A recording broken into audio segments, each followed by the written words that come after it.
Seandainya masih agunan fisik maksudnya, masih agunan fisik, maka dilaporkan saja ke kita. Nanti kita akan tindak lanjuti dengan pemberhentian.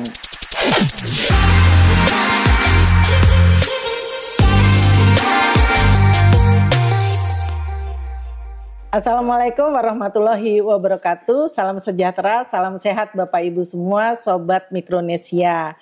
Jumpa lagi dengan kami dalam acara Mikronesia Talk Show Program sesi ketiga.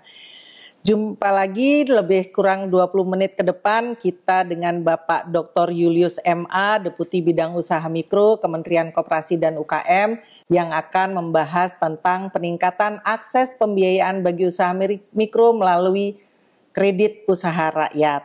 Usaha mikro merupakan bagian terbesar dari para pelaku usaha ekonomi di Indonesia yang mayoritas juga terlibat dalam aktivitas ekonomi rakyat seperti petani, pedagang, perajin, nelayan, kemudian juga sebagai penyedia dari berbagai jasa dan lain-lainnya, memberikan kontribusi yang cukup signifikan terhadap PDB dan juga penyerapan tenaga kerja.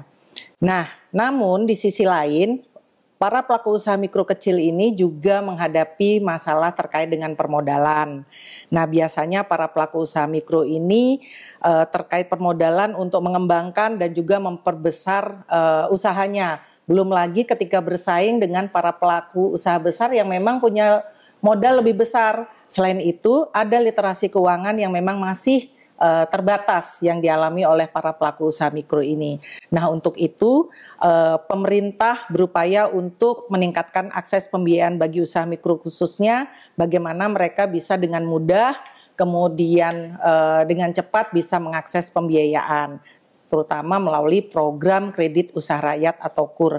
Nah, Bapak Ibu Sobat Mikronesia, mendengar kata kredit tentu masyarakat atau para pelaku usaha mikro ini akan menjadi anti dan ada stigma negatif terhadap kredit yang terkait dengan hutang tentunya.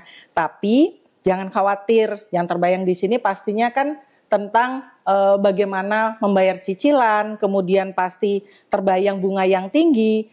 Nah, program KUR ini jika dimanfaatkan dengan sesuatu untuk produktivitas usaha, maka usaha mikro juga pastinya punya potensi kemampuan untuk mengembalikannya. Melalui akses pembiayaan KUR ini, Bapak Ibu Sobat Mikronesia bisa memilih skema KUR yang cocok untuk usahanya dengan persyaratan mudah dan juga tanpa agunan. Nah, sekarang kita bincang-bincang dengan Bapak Dr. Julius MA tentang program KUR ini, biar masyarakat juga pelaku usaha mikro bisa memperoleh informasi yang jelas tentang program KUR. Pak, program KUR ini Pak kan program prioritas pemerintah. Nah, dalam mendukung UMKM untuk mendapatkan pembiayaan permodalan dan juga investasi. Kira-kira Pak, siapa saja sih yang bisa atau boleh mengakses program KUR ini? Oke. Salam UMKM. Salam UMKM. Semoga pada pemirsa, penggiat UMKM, stakeholder, supaya kita sama-sama terus mendorong agar UMKM bisa menjadi fondasi ekonomi. Tapi bukan hanya slogan aja. Jangan hanya slogan dan hanya dijadikan alat bagi orang berkepentingan untuk mendorong UMKM, tapi ada maksud di belakangnya. Nah, itu yang kita dorong supaya UMKM, kalau kita buat kebijakan, buat implementasi pelatihan atau perbaikan, itu benar-benar untuk kepentingan UMKM. Nah, sekarang persoalannya adalah permasalahan UMKM cukup besar, cukup banyak. Yaitu banyak hal, terutama pendidikan, akses pemasaran. Nah, topik kali ini adalah bagaimana mereka bisa mengakses pendanaan. Nah, itu. Terutama melalui KUR ya Pak ya? Nah, ya, mengakses pendanaan. Pada prinsipnya, pendanaan itu cukup besar, cukup banyak. Dari bank-bank, lembaga pembiayaan, asuransi, dan lainnya.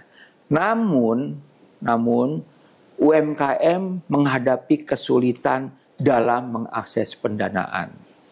Banyak hal, terutama mereka itu tidak punya modal, terbatas. Sehingga kalau mereka mau mengakses, mereka terhambat berbagai aturan, ya, terutamanya masalah agunan. Nah, untuk itu kami pemerintah membuat namanya kredit usaha rakyat yang bisa diakses oleh KUMKM. Nah, gimana caranya? Karena nih KUMKM merupakan bisnis yang keterbelakang, maka kita memberikan pinjaman kepada mereka suku bunga jauh di bawah harga pasar. Nah, dalam sistem KUR itu bunganya itu 6%. Kalau masyarakat atau kalau kita bukan melalui KUR, itu pinjaman itu bisa sampai 15, 20. Nah, itu kan kasihan UMKM nggak bisa pinjaman. Akhirnya pemerintah membuat kebijakan bahwasannya pinjaman kepada UMKM, KUMKM itu hanya 6%. Sedangkan sisanya itu disubsidi oleh pemerintah. Jadi misalnya kalau Bapak Ibu dengan harga pasar minjem uang misal 20% bunganya, kepada UMKM kita kasih 6%. Nah, itu jadi harusnya dengan ada kemudahan dan murah itu, jadi mereka bisa mengakses pembiayaan. Kedua, UMKM menghadapi permasalahan dia tidak mempunyai agunan fisik. Nah, punya agunan fisik karena kalau UMKM tukang telur, tukang bubur disuruh minjam terus harus pakai agunan, wah itu nggak akan bisa, nggak akan sanggup, ya gitu kan. Belum lagi kalau kredit macet dan lainnya. Nah ini yang kita lakukan, dan dalam UMK kredit KUR ini kita menggunakan lembaga penjamin, Bu. Jadi kalau misalnya kredit macet, dia sudah bayar. Kita sudah bayar ke lembaga penjamin. Salah satunya kalau di pusat namanya Jamkrindo. Kalau daerah Jamkrida. Nah, jadi itu sebenarnya sebuah skema yang sudah sangat-sangat kita pikirkan untuk kepentingan masyarakat secara umum. Gitu. Jadi yang bisa mengakses program KUR ini jadi para individu UMKM itu sendiri, kemudian ada juga tadi Bapak sebut koperasi, berarti ini badan usaha atau kelompok usaha produktif ya Pak ya, yang layak namun belum memiliki agunan tambahan atau visible namun belum bankable ya Pak ya. Betul. Nah itu. Nah kemudian ini Pak, skema-skema dalam pembiayaan KUR ini kan dirancang sesuai dengan kebutuhan para pelaku UMKM. Banyak sektor yang dibiayai oleh KUR ini. Nah, kira-kira sektor-sektor apa saja itu Pak yang diprioritaskan untuk disalurkan melalui program KUR? Nah, itu ada nggak targetnya Pak? Jadi begini Bu, jadi memang kalau sektor itu kan banyak. Tapi dengan program KUR ini kita selain mendorong UMKM-nya, kita juga mendorong produk-produk yang sesuai dengan istilahnya keunggulan komparatif kita. Jadi pinjaman-pinjam itu diberikan yang punya keunggulan komparatif. Misalnya untuk sektor pertanian, kita kan negara pertanian. Untuk sektor perburuan. Sektor kehutanan. Jadi kita nggak masuk ke industri memberikan KUR kepada pengusaha sektor misal pembuat kapal terbang, IT tinggi dan lain-lain, itu nggak fokus kita. Jadi di situ ada tanaman pangan, tanaman hortikultura dan perkebunan dan peternakan. Yang kedua, sektor kelautan dan perikanan. Nah ini juga kita berikan KUR agar sektor lautan dan perikanan menjadi tumbuh. Padahal kita itu alamnya aja laut semua. Jadi sayang sekali. Coba bandingkan ya, negara-negara maju dalam mengembangkan itu berdasarkan keunggulan mereka. Contoh, negara misal Norwegia, yang dikembangkan apa? Ikan tuna. Nah itu berdasarkan keunggulan mereka. Nggak ada yang bisa ngalahin ikan tuna. Terus kalau misalnya di Selandia Baru, sapi, kerbau, ternak gitu kan, itu dia pilih itu dan dua-duanya maju dan itu menjadi lead mereka dan konsumennya banyak. Nah yang paling penting itu. Jadi kita ini udah negara maju, apa aja ada lah istilahnya gitu. Fokus ya Pak ya. Fokus kepada keunggulan kita, yaitu kita kembangkan. Makanya kita fokus pemberian kredit itu kepada kredit kur itu kepada masyarakat seperti itu. Sektor produksi ya Pak ya. Terus industri pengolahan apa yang kita dorong? Kita punya keunggulan masalah ekonomi kreatif, batik, fashion itu kita udah ininya lah gitu. Terus perdagangan eceran, nah ini karena kontribusinya masih besar. Kita masih memberikan karena pedagang eceran dengan harapan masih bisa menggerakkan perekonomian. Setelah itu transportasi dan komunikasi. Sehingga KUR ini tetap dan target KUR itu adalah kepada 60% kepada sektor produksi. Seperti kita katakan tadi yang ada 6 sektor produksi gitu Bu.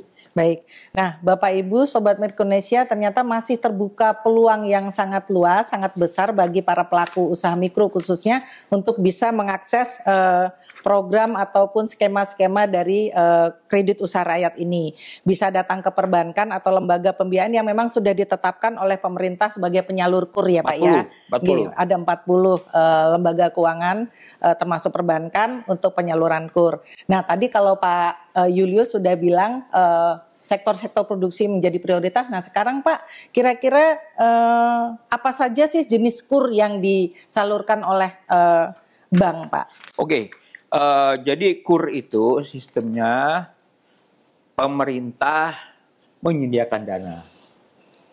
Dan kita dibantu oleh lembaga penyalur, diantaranya perbankan dan pembiayaan. Nah, siapa yang menjadi target? Kita membagi KUR itu menjadi 5 skema. Pertama, super mikro, itu nilai pinjamannya 10 juta dengan bunga 3%. Iya, cukup ini ya Pak ya, 3%. 3%. Iya. Terus mikro 10 sampai 100 juta, suku bunga 3,5 dengan bunga 6%. Maksudnya waktu pinjaman 3 sampai 5 tahun. Sedangkan KUR kecil antara 25 sampai 5 juta, waktu pinjaman 4 sampai 5 tahun. Selanjutnya itu bagi TKI yang akan kerja, kita kasih juga pinjaman KUR sebenarnya 25 sampai 100 juta. Oh, ada juga jadi skema untuk pekerja migran Indonesia ya Pak ya. Pekerja migran yang kalau nama yang dulunya TKI. Iya, betul Pak. Dan juga dalam rangka membuat sebaran lebih luas, kita punya KUR khusus atau KUR cluster. Kenapa KUR khusus, KUR cluster ini? Karena dengan klaster itu akan terjadi kebersamaan, gotong royong. Nah ini sesuai dengan falsafat negara kita. Kalau gotong royong itu bisa maju. Nah itu dipinjamkan kepada KUR cluster dan sistemnya tanggung renteng. Jadi kalau ada yang nggak bayar, takut itu nanti tanggung renteng dan ada pemuka adat, ada siapa, malu mereka kalau sistem tanggung renteng itu. Jadi kalau ada yang satu gagal, makin saling bantu. Nah dengan KUR cluster ini dan pinjamannya juga kita nggak tanggung-tanggung, kita bikin besar sampai mencapai 500 juta. 500 untuk juta. Satu individu. Untuk satu individu. Kalau dalam klaster batik misalnya ada 50-60 kaliin aja itu. Jadi cukup besar. Ini pemerintah membuat itu. Dan satu lagi yang perlu kita tekankan bahwasannya pinjaman yang sampai 100 juta itu sekarang aturan pemerintah tidak memakai agunan. Jika bank penyalur masih memakai agunan, maka subsidi kreditnya itu akan dicopot, akan diberhentikan. Nah itu jadi benar-benar sekarang kalau misalnya ada yang ngomong, oh susah tuh pinjam ke bank nggak pakai kredit atau apa, itu berat. Ya iya, sekarang sudah ada aturannya. Dan satu lagi pada masyarakat harus tahu bahwasannya walaupun tidak pakai agunan, tapi kriteria bisnis itu diterapkan. Nggak mungkin orang yang ngutang tiap hari, terus kerjanya mabok-mabokan, ya kan? Nah, dipinjemin, itu enggak. Nah, yang ribut-ribut itu sebenarnya orang nggak punya usaha, terus minjam, terus dia bilang, saya minjem nggak dapat karena nggak punya agunan. Nah, itu salah kaprah. Jadi nggak mungkin dong pihak perbankan, sama aja Bapak Ibu punya uang, minjemin ke orang, lihat-lihat dulu kan, gimana nih orang ini. Betul, gitu loh maksudnya, gitu. Baik. Pak, ini menarik sekali terkait dengan KUR Cluster ini, karena kalau tidak salah kan tahun lalu di akhir tahun itu ada launching dari Pak Presiden, Pak, mengenai KUR Cluster ini. Nah, sebenarnya apa sih yang menjadi perbedaan KUR Cluster ini dengan skema KUR yang lain? Karena pastinya sepertinya ini kalau tadi Bapak bilang kan nilainya bisa mencapai 500 juta. Nah, itu pasti ada kekhususan di sini, mungkin harus ada off-taker atau seperti apa Pak gambarannya KUR Cluster ini? Ya, jadi KUR Cluster ini bukan aturan yang baru ya dalam tahun 2023. KUR Cluster pertama diberikan kepada cluster, jadi lebih mudah. Jadi kalau kita berdagang dengan cluster itu, contohnya aja ini, rumah makan Kapau di Senen itu, semua sama itu kan, terus jualan kulit di Garut itu semua. Nah, itu klaster. Karena dengan klaster itu mereka bisa bersaing, karena harganya itu kalau nggak rendah mereka akan kalah, bukan rendah, berkualitas mereka akan kalah. Nah, fokusnya adalah saya katakan tadi bahwasannya itu barang-barang produktif. Barang-barang produktif sehingga kita berikan kepada mereka agar mereka bisa meningkatkan kualitasnya. Jadi dengan barang-barang produktif itu dan kekhususan lainnya itu dalam KUR Cluster ini kita mendorong rantai pasok. Jadi dengan harapan UMKM itu nanti menjual barangnya dengan rantai pasok dengan menggunakan koperasi. Jadi kalau selama ini katakanlah UMKM menjual barangnya kepada tengkulak atau yang tentunya harganya yang menentukan dia kan. Kalau koperasi yang menentukan koperasi, yang mana anggotanya UMKM sendiri. Nah, sistem itu dan juga salah satu persyaratan dari KUR Cluster ini, barang yang kita produksi harus sudah ada off-takernya. Jadi jangan kayak jadi istilahnya kita jadi tukang menghayal, bikin barang jadi terus kagak ada yang pakai. Nah, kita harus menyiapkan itu dengan KUR Cluster itu artinya pinjaman akan diberikan dengan jaminan. Jaminannya apa? Bahwasannya barang-barang tersebut sudah ada yang menjadi off-taker, sudah ada yang mengambilnya itu. Jadi aman jadinya dalam hal ini perbankan menjadi lebih aman meminjamkannya itu. Iya, jadi bagus ya Pak ya, program KUR Cluster ini membangun ekosistem bisnis sebenarnya secara utuh ya Pak ya. Hulunya akses permodalan, kemudian di situ juga ada upaya pengembangan para pelaku usaha mikro kecil khususnya karena bisa membangun kelompoknya sendiri secara produktif yang akhirnya ada off-taker membantu untuk aspek pemasarannya seperti itu. Nah Pak, kalau dilihat dari progres penyerapan KUR ini sendiri sejauh mana Bapak optimis penyaluran KUR tahun 2023 ini bisa terserap dengan optimal sehingga harapan Pak Presiden untuk proporsi kredit bagi para pelaku usaha mikro kecil menengah ini bisa tercapai 30% Pak ke depannya. Termasuk apa saja upaya-upaya dari Kementerian Koperasi untuk mendorong pencapaian itu Pak. Oke, ini sebelum saya tadi optimis tadi, kami sudah menjalankan program ini cukup lama. Tapi ternyata masih banyak UMKM masih nggak ngerti. Nggak ngerti cara masukinnya, cara menghitung rugi labanya, dan lain-lain. Nah, dengan KUR Cluster ini sekaligus kita melakukan pendampingan. Nah, pendampingan dan juga ada tenaga ahli untuk mengajarin mereka. Jadi susah memang kalau kita berbicara dengan UMKM itu nggak bisa seperti perusahaan besar. Ini ada program, silakan. Ini nggak bisa begitu. Jadi benar-benar harus didampingi ya Pak ya. Nah ini sehingga diharapkan mereka benar-benar bisa mengakses. Nah tahun 2023 ini uangnya akan dikucurkan 297 triliun. Dan targetnya adalah menambah target debitur baru dan mendorong debitur yang lama bisa naik kelas atau graduasi. Ini sesuai hasil rapat kita dengan ini. Selain berikutnya saya katakan tadi, agunan tidak lagi memerlukan agunan fisik. Ya, jika masih ditemukan, maka kita akan melakukan tindakan kepada bank penyalur. Suku bunga berjenjang. Untuk yang super mikro, saya katakan 3%, mikro dan kecil tetap 6%. Nah, suku bunga meningkat sebesar menjadi 7%, 8%, dan 9% untuk debitur yang udah kedua kalinya, 3 kalinya, 4 kalinya. Nah, iyalah kita sudah kasih pinjaman, masa kita kasih terus-terusan, kita naikkan suku bunganya. Dan saya rasa nggak begitu tinggi lah kalau dibandingin harga pasar. Nah, targetnya yaitu 4P yang perlu diingat, yaitu pertanian, perkebunan, peternakan, perikanan, dan produksi non 4P, yaitu perdagangan yang mengakses kur sebanyak minimal 2 kali.